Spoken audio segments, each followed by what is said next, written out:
اعوذ باللہ من الشیطان الرجیم بسم اللہ الرحمن الرحیم الا ان لعنۃ اللہ علی الکاذبین۔ شیعوں کا ایک بنیادی عقیدہ ہے جو کفری عقیدہ ہے، بدع کا عقیدہ۔ اللہ رب العزت کی طرف اس کی نسبت کرتے ہیں کہ اللہ رب العزت کو پہلے معلوم نہیں تھا، اللہ نے اپنے ارادے پر کوئی کام کر دیا، پھر بعد میں اللہ رب العزت کو مغالطہ لگنے کے بعد ایک امر پھر اللہ پر واضح ہو گیا تو اللہ تعالیٰ نے دوسرے حکم کو جاری فرما دیا۔ علامہ طبرسی شیعہ مجمع البیان جلد نمبر 2 صفحہ نمبر 290 پر لکھتے ہیں، جب کوئی چیز ظاہر ہو تو بدا یا بداؤ بدون بولتے ہیں۔ جب کسی کو ایک رائے کے بعد دوسری رائے ظاہر ہو جائے تو ایسے شخص کو ذو بدوات کہتے ہیں۔ تو بدا کا اطلاق کو استعمال اللہ تعالیٰ کی ذات کے لیے جائز نہیں ہے، کیونکہ اللہ تعالیٰ تمام معلومات کا ازلاً ابداً عالم ہے۔ یہ ہے ایک بہت بڑا شیعہ عالم مفسر، شیعہ مجتہد علامہ یعقوب کلینی اصول کافی جلد نمبر 1 صفحہ نمبر 146 پر لکھتے ہیں کہ امام جعفر صادق رضی اللہ تعالیٰ نے فرمایا کہ کسی چیز کے ساتھ اللہ تعالیٰ کی ایسی عبادت نہیں کی گئی جیسی کہ بدا کے ساتھ کی گئی ہے، استغفر اللہ۔ دوسری روایت یہ ہے کہ کسی چیز کے ساتھ اللہ کی ایسی تعظیم نہیں کی گئی ہے جیسی بدا کے ساتھ کی گئی ہے۔ یعنی یہ سمجھنا ضروری ہے، یہ کہنا ضروری ہے، ایمان رکھنا ضروری ہے کہ اللہ کو پہلے کسی امر کا علم نہیں تھا، بعد میں اللہ رب العزت کو علم ہو گیا۔ صفحہ نمبر 148 پر ہے کہ ہر نبی نے اللہ کے لیے بدا کا اقرار کیا، استغفر اللہ۔ پھر کچھ شیعہ کتاب ہے علامہ نو بختی کی صفحہ نمبر 64 پر ہے، اور اصول کافی جو ہے جلد نمبر 1 ہے صفحہ نمبر 204 ہے۔ چھٹے امام حضرت امام جعفر صادق علیہ السلام نے بڑے بیٹے اسماعیل کو 7واں امام بنا دیا۔ جب امام فوت ہو گئے، کون؟ حضرت اسماعیل، تو اپنے چھوٹے بیٹے موسیٰ کاظم کو 7واں امام بنا دیا۔ 7واں فوت ہو گیا، پھر 7واں امام اپنے چھوٹے بیٹے کو بنا دیا۔ اسی طرح 10ویں امام علی نقی نے اپنے بڑے بیٹے حضرت ابو جعفر کو 11واں امام بنا دیا۔ جب وہ فوت ہو گئے تو امام حسن عسکری کو اپنا 11واں امام بنا دیا امت کا۔ امام علی نقی رحمۃ اللہ علیہ نے فرمایا راوی سے، یا ہاشم بدع للہ فی ابی محمد، یعنی میرے بیٹے حسن عسکری کے بارے میں اللہ رب العزت کو بدا ہوا۔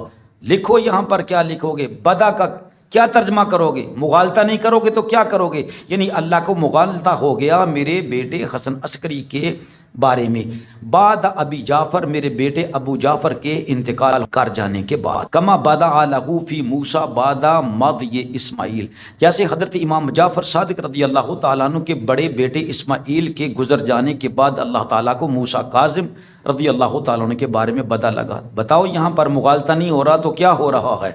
اسی طرح پھر کچھ شیعہ کتاب میں ہے کہ لوگوں نے کہا اے جعفر صادق، تو صادق نہیں ہے، تو جھوٹا ہے، تو امام نہیں ہے، کیونکہ امام جھوٹ نہیں بولتا، وہی کہتا ہے جو بعد میں ہونے والا ہے۔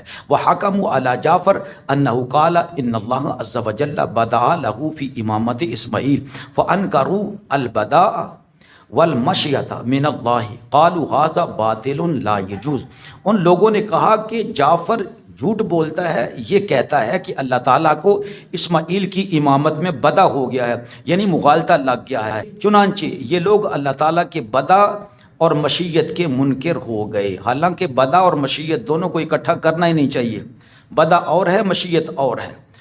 مشیت اللہ کا ارادہ ہے، اور بدا کیا کہ اللہ کو مغالطہ لگ گیا ہے، پہلے اس کو امام بنا دیا، اس کی وفات کے بعد دوسرے کو امام بنا دیا، اور کہنے لگے لوگ کہ یہ بدا باطل ہے اور ناجائز ہے، یعنی اس کی نسبت اللہ تعالیٰ کی طرف امام کر رہا ہے، کون؟ امام جعفر۔ تو انہوں نے کہا یہ جھوٹ بول رہا ہے۔ شیعو بتاؤ، اگر اللہ تعالیٰ کو مغالطہ لگ گیا تھا تو اماموں کو بھی مغالطہ لگ گیا تھا؟ اللہ اکبر۔ اعتقادات صدوق صفحہ نمبر 38 تہران کے چھپی ہوئی کتاب، امام جعفر صادق رضی اللہ تعالیٰ نے فرمایا اللہ تعالیٰ کو کبھی ایسا بدا نہیں ہوا جیسا کہ میرے بیٹے اسماعیل کے بارے میں بدا ہوا، یعنی وہ فوت ہو گیا، اب دوسرے کو اپنا امام بنانا پڑا ہے۔ اگر امام معصوم اور منصوص من اللہ ہوتا تو شیعو امام جعفر رضی اللہ تعالیٰ عنہ کے بیٹے اسماعیل نے اور امام علی نقی کے بیٹے ابو جعفر نے شور کیوں نہیں ڈالا، اور کیوں نہ کہا اپنے والد سے کہ تم ہمیں امام بنا کر جھوٹ بول رہے ہو، ہم تو آدم علیہ السلام سے پہلے موجود ہی نہیں تھے۔ تم اماموں کو آدم علیہ السلام سے قبل مانتے ہو کہ ان کا وجود تھا۔ شیعو بتاؤ، ہمارے لیے تو اللہ کی نص نہیں ہے، یہ اماموں کے بیٹوں نے کیوں نہیں کہا کہ ہم تو منصوص میں اللہ نہیں ہیں، تم ہمیں امام کیوں بنا رہے ہو؟ اماموں کو تو یہ بھی معلوم نہ ہوا کہ میرا یہ بیٹا منصوص ہے، یہ منصوص نہیں ہے۔ شیعوں کا عقیدہ ہے کہ جو امام منصوص کے علاوہ کسی اور کو امام بنائے، امام کہے، امام مانے، وہ کافر ہے۔ تو شیعوں کا عقیدہ امام جعفر رضی اللہ تعالیٰ عنہ کے بارے میں کیا ہوا؟ اور کیونکہ جس نے غیر منصوص من اللہ اپنے بیٹے اسماعیل کو اپنا امام بنایا، امت کا امام بنایا، اپنا نائب بنایا۔ اور امام علی نقی رضی اللہ تعالیٰ عنہ کے بارے میں شیعوں کا کیا عقیدہ؟ کیا اس کو کافر سمجھتے ہیں؟ جس نے اپنے بڑے بیٹے غیر منصوص من اللہ ابو جعفر کو امام بنایا، کیا تم دونوں اماموں کو کافر جب سمجھتے ہو؟ امام جعفر صادق اور امام علی نقی کو بتاؤ شیعو، یا اپنی کتابوں سے یہ الفاظ مٹا دو کہ جو غیر منصوص من اللہ کو امام مانے گا وہ کافر ہو جائے گا۔ اللہ تعالیٰ اہل اسلام کو تمہارے گندے خود ساختہ عقائد سے، پراپیگنڈوں سے بچائے، جن سے اللہ سبحانہ و تعالیٰ اور ائمہ اہل بیت کی گستاخیاں اور توہین ہی توہین ہے۔ شیعہ ذاکر شیخ اسد علی شاکری شیعہ لڑکیوں کو عقیدہ بدع بیان کرتے ہوئے خیانت کر رہا ہے کہ اللہ تعالیٰ کی طرف بدع کی نسبت سے مراد شیعوں کی کیا ہے؟ کہ پہلے حکم کو منسوخ بنانا اور نیا حکم ناسخ لے کر آنا۔ لاکھ بار توبہ تمہاری مکاری اور تمہارے دجل اور جھوٹ پر۔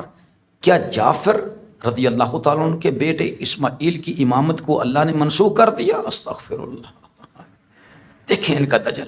کیا علی نقی کے بیٹے ابو جعفر کی امامت کو اللہ نے منسوخ کر دیا؟ اور ناسخ کون ہوگے؟ ابو موسیٰ کاظم۔ اور ادھر کون ہوگے؟ حضرت امام حسن عسکری۔ یہ ناسخ ہوئے، پہلوں کو منسوخ کر دیا۔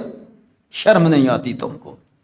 جھوٹوں کے جھوٹ پر، شریروں کے شر پر، شرارتوں پر، دجالوں کے دجل پر اللہ کی لعنت ہو۔ شرم تم کو مگر نہیں آتی ہے۔